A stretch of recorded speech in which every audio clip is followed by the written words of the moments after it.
Quant à l'étonnement, c'est une qualité exigible de tout travailleur en psychiatrie, qu'il soit étonné, parce que l'étonnement autorise la rencontre, la surprise de la rencontre.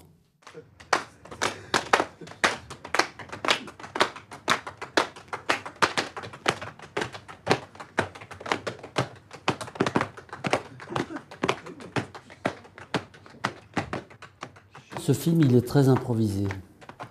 Je ne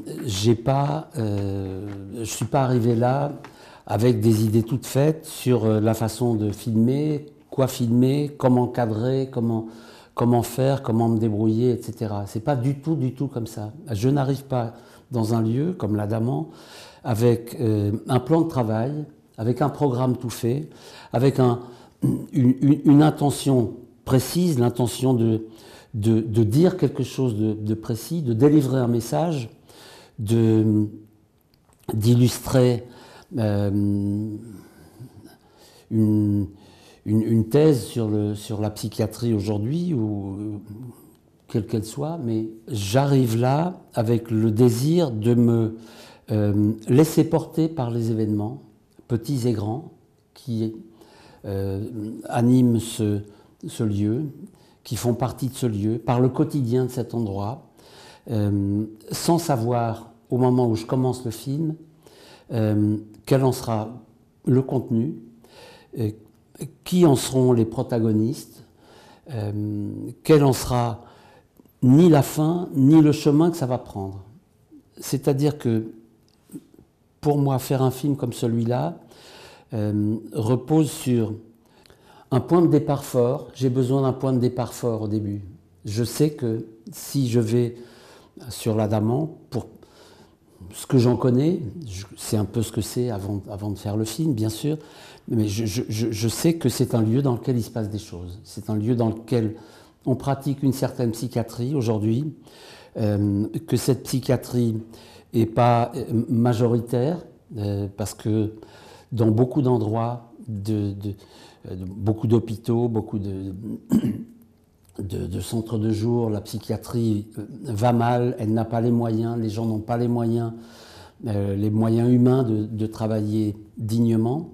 Je sais que là, sur l'Adamant, c'est un lieu effervescent, inventif, dans lequel il se passe beaucoup de choses, un lieu ouvert sur le monde, un lieu dans lequel de nombreux intervenants ont l'occasion de venir, sont invités, un lieu qui est en prise avec la société, avec la cité, bref. Je sais qu'il y a un potentiel, il y a la promesse de quelque chose quand je viens dans un lieu comme celui-là. Plus j'avance et plus l'improvisation, pour moi, est une nécessité presque éthique. En fait, il faut voir ça un peu comme une bonne journée qui commence. Et se dire, voilà, comment je vais être aujourd'hui pour qu'elle soit bien. C'est des choses comme ça qui sont importantes. Comme vous, le matin, vous arrivez, qu'est-ce qu'on va faire, et des choses comme ça. Vous pouvez faire des images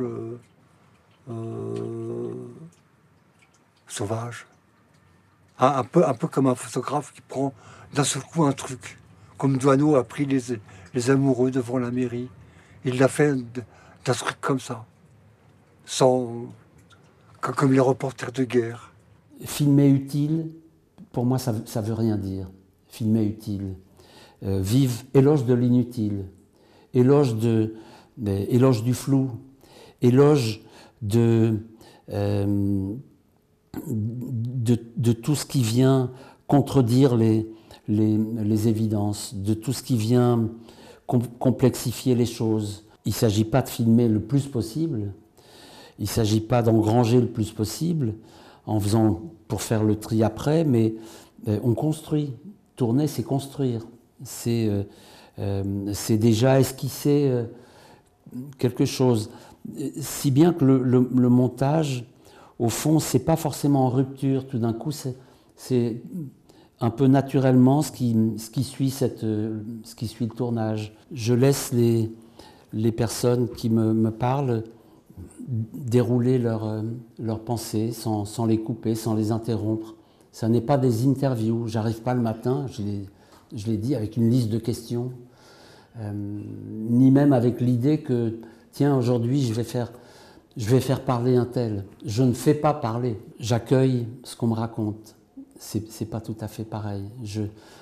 Je filme ce qu'on veut bien me donner, au fond. Je ne force jamais les portes, je n'insiste jamais. Quelqu'un me dit, moi, je ne veux pas être filmé. Très bien, très bien. Mireille, est-ce que je peux avoir un petit café dans la tasse cannelée verte qui est derrière toi? Ah, mais... Tout le monde veut la tasse verte. Ah ouais. Ah ouais, Non, mais c'est pas la même tasse verte. Celle-là, là. Ouais, la petite cannelée. Ok, moi j'aime bien. C'est un petit café, mais bon, il peut être un peu plus rempli. Hein. Ah, mais vous êtes pénibles Bah oui, tous là. Est-ce qu'il y a quelqu'un qui peut m'aider à fermer le bar? Parce que là, je suis débordée. Bien souvent, les cinéastes disent, surtout, regardez pas la caméra, hein. Faites comme si on n'était pas là. Et moi, je dis souvent l'inverse. Je dis, faites comme si j'étais là. Je comprends pas pourquoi il faudrait faire croire aux spectateurs qu'il y avait personne. On n'est pas dans la fiction. Une émission qui était super, c'était la caméra invisible. Je l'avais pas connue, c'était les années 60. Il piégeait les gens à la sortie des monoprix, avec un caddie à la sortie des monoprix, avec une caméra. Il se planquait dans les vestiaires, il filmait les gens dans les magasins, avec leur caddie plein de victuailles. Dans quel but? De passer à la télévision. Il filmait les gens à leur insu. Puis après, il dévoilait la caméra, puis il se montrait. Ils expliquaient. Oui, c'est ça. Ah si. Ils expliquaient, c'est pour la télévision. Alors, c'était un peu surpris, quoi. C'était une très bonne émission parce qu'on voyait les gens dans leur milieu naturel. Non, c'est pas un film sur, c'est un film c'est un film grâce à eux. Ils m'ont accueilli. Nous avons été accueillis aussi bien par l'équipe que par les patients qui ont été tout au long disponibles, accueillants. Et peut-être que certains jours, la présence de cette caméra était pesante pour eux, mais jamais ils ne l'ont montré, jamais ils ne se sont manifestés pour dire foutez le camp, on n'en peut plus. Je crois que on était discret, on était attentif. On n'a pas, je l'ai dit, on ne cherchait pas à se faire oublier, puisqu'il ne s'agit pas de se faire oublier. Nous sommes là dans une présence affirmée. Nous sommes là on est là avec eux. Mais jusqu'au bout, on a été bien vécu, je crois. Et vous vous appelez comment? Eric. Eric, et vous? Nicolas. Nicolas. Ah, c'est un beau nom, Nicolas. Pas Eric? Eric, si, Eric aussi. C'est un beau nom, Eric. Merci. Non, mais c'est vrai. Par moment, cette caméra, notre équipe a eu une fonction soignante. Je ne suis pas psychiatre, je n'ai pas le statut de soignant, je n'ai pas ni le statut, ni l'uniforme, ni quoi que ce soit, mais peut-être qu'à notre insu, on a été un peu soignant pour certains patients avec qui il y avait certains patients ou certains soignants peut-être aussi, avec qui on avait un lien fort, avec qui on a passé beaucoup de temps à parler de tout et de rien. Et puis le fait au fond, de filmer ce qui s'y passe et ces personnes avec considération, c'est une façon de restaurer, en particulier des patients qui ont parfois le sentiment d'être exclus, d'être regardés comme des parias, regardés un peu de biais ou de travers. Ses bras sont comme ceux d'un vieil enfant malade.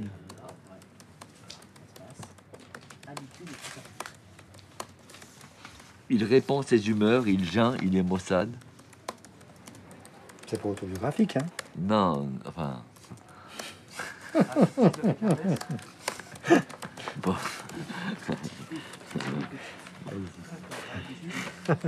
Il pleure, il est vaincu et son air suppliant. Il pleure, il est vaincu et son air suppliant.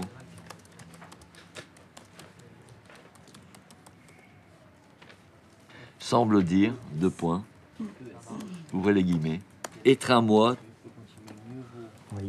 virgule, toi, virgule, l'ami du néant. Fermez les guillemets, point d'exclamation. Voilà. Voilà, c'est tout. Je suis très attaché dans mes films à la question de la langue, aux voix, aux sons,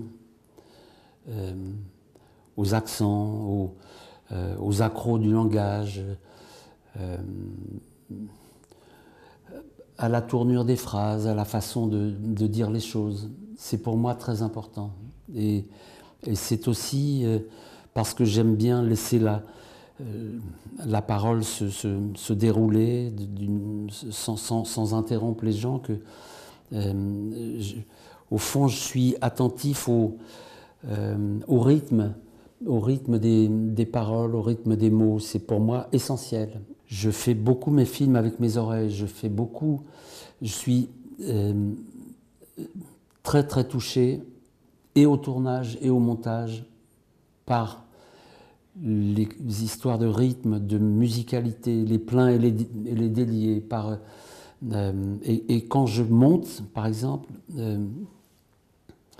bien souvent, les choix que je fais sont très intuitifs, mais reposent souvent sur le son, sur le rythme des choses. Je trouve que le montage cinématographique a énormément à voir avec la musique. C'est pas seulement ce qui se dit, c'est tout le reste. C'est comment on dit les choses, comment elles apparaissent, comment elles sont exprimées, dites, comment les personnes filmées occupent l'espace aussi.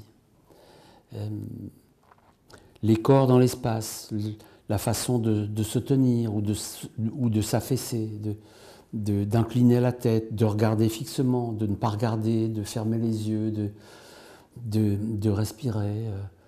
Tout ça, pour moi, quand je monte, c'est vraiment essentiel.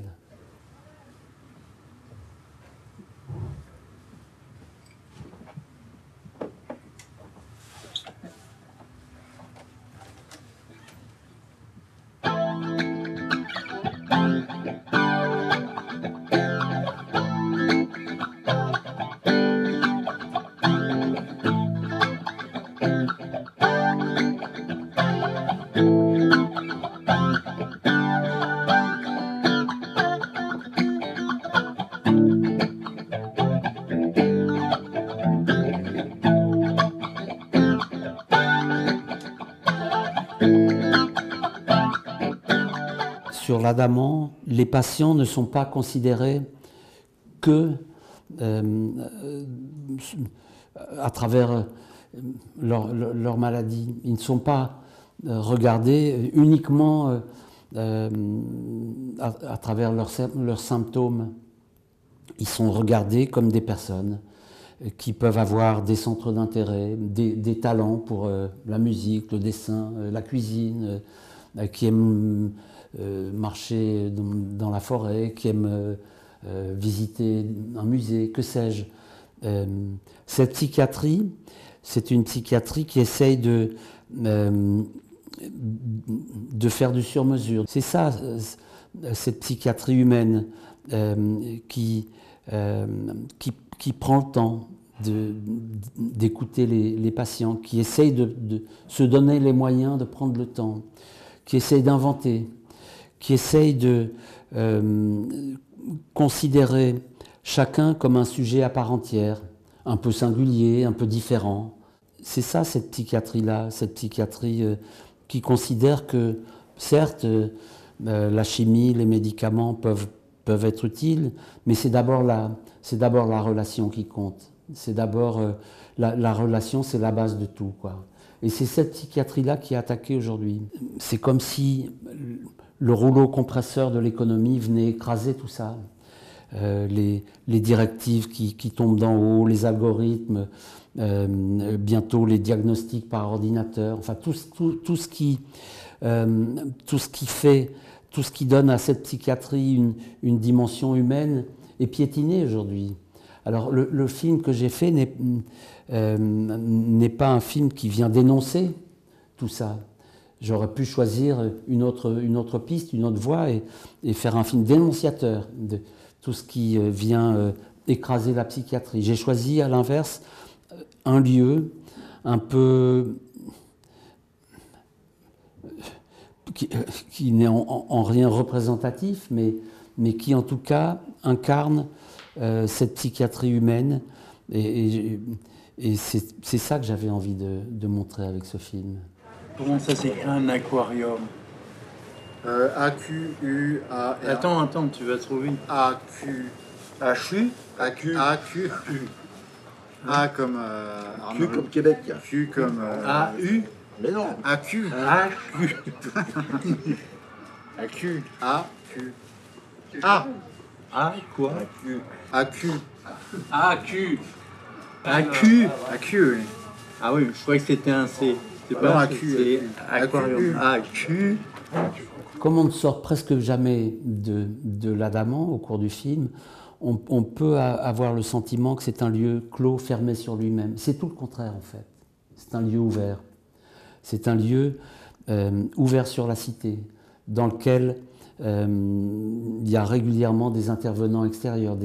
On va inviter un philosophe, on va inviter un biologiste, une écrivaine, un musicien, une commissaire d'exposition, bref, le lien avec la ville, la cité est quasi permanent à travers les gens qui viennent là, les personnes qui sont invitées, à travers la circulation des patients à l'intérieur du pôle psychiatrique Paris-Centre, dont l'Adamant n'est qu'un maillon, n'est qu'une structure parmi d'autres. Il y a 2 centres médico-psychologiques, il y a 2 unités hospitalières. Les patients circulent selon leur état. Il y a ceux qui vivent chez eux et puis qui à certains moments vont moins bien, seront hospitalisés. Bref, il y a aussi une circulation de l'équipe soignante. Aucun soignant ne travaille sur l'Adamant 5 jours sur 5. Chacun d'eux fait au moins une journée ou une demi-journée à l'hôpital pour animer un atelier ou fait des visites à domicile. Enfin, ça circule.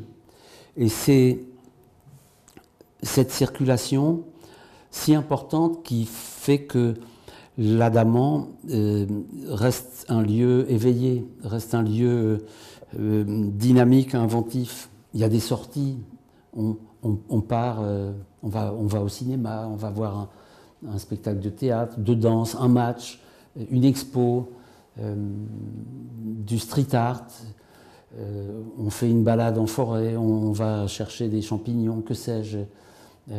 Ça bouge, on invente, il faut inventer le quotidien et veiller à tout ce qui pourrait venir assoupir l'institution, l'endormir, la stériliser, la répétition, les redites, la bureaucratie, trop de hiérarchie, l'infantilisation des patients. Il n'y a pas besoin de rien, ni de thunes, ni de rien, de préparer, rien du tout. Vous comprenez ça? Rien du tout. Moi, je suis prête. Les gens qui ont envie de venir, ils viennent et je suis prête. Et eux, je vais m'adapter à eux. C'est ça que je veux dire, je vais m'adapter à leurs demandes. Parce que je connais cet atelier d'artère autour de la danse, autour du corps depuis 4 ans. Je le fréquente avec 3 ans et demi, je veux dire, avec Céline, avec Marilyn, qui l'ont animé pendant 8 ans, avec Dasha, qui est partie, parce qu'elle en avait... Voilà, c'est sa vie. Vous comprenez? Mais ici, là, tout de suite, je trouve ça idiot de ne pas profiter de moi, de ne pas se servir de moi en tant que autour du mouvement, pour que les gens qui ont envie de venir de 14h30 à 15h30 ou 4h moins le quart, je sais pas, voilà, et puis on fait quelque chose qui c'est tout, vous comprenez, quoi. J'ai pas besoin de faire un dessin, quoi. On est frileux par rapport à ça, on peut le dire. Sur cette question de comment un patient ou un ancien patient pourrait animer ici un atelier avec d'autres patients. Parce que j'en ai déjà tellement parlé que je sens bien que j'ai pas été entendu. Non, c'est pas tant que vous n'ayez pas été entendu, vous êtes entendu. C'est que entre être entendu et que les choses se mettent en pratique, c'est une autre paire de manches. Bah non, pas pour moi. Bah non, pas pour vous. Non, mais je parle pas. La frilosité n'est pas de votre côté. Catherine, la frilosité n'est pas de votre côté. Elle est de notre côté. C'est intéressant que vous nous bousculiez. Ça ne veut pas dire que dès lundi prochain, il y aura un atelier animé par Catherine Katz ici. Ça veut dire que vous nous rappelez qu'on est, sinon en retard, du moins peut-être un peu frileux sur ces questions-là. De toute façon, c'est bien au-delà de votre propre personne. C'est vraiment comment on accueille ce type de proposition. Absolument. Cette scène avec Catherine, elle est pour moi très importante parce que l'Adamant, c'est pas un lieu sans conflit, c'est pas un lieu où tout se passe bien tout le temps. Il y a des tensions, c'est normal. On est dans un collectif. Et un collectif, c'est des singularités rassemblées, c'est des points de vue différents, et ça vit, et il y a du mouvement, et pour moi c'était essentiel de garder cette scène. Le collectif, c'est pas la communauté, ça n'a rien à voir. La communauté, le communautarisme, c'est pour moi l'idée de quelque chose qui est replié sur lui-même, quoi, sur du même, sur du pareil. Le collectif, sans singulier, comme disait Bernard Lubat, le chanteur, sans singulier, il n'y a pas de collectif. Il ne peut pas y avoir de collectif sans singularité. Et donc, l'Adamant, c'est un lieu où le collectif lui-même a une dimension thérapeutique. Sur l'Adamant, la question du soin, c'est pas quelque chose qui se dessine d'une manière hiérarchique, avec au sommet le plus sachant, le psychiatre, en dessous les ergothérapeutes, les psychologues, et encore en dessous des infirmiers, puis des aides-soignantes, et puis les ASH, les agents de service. Non. Le soin, c'est quelque chose qui est pris en compte, pris en charge par l'ensemble.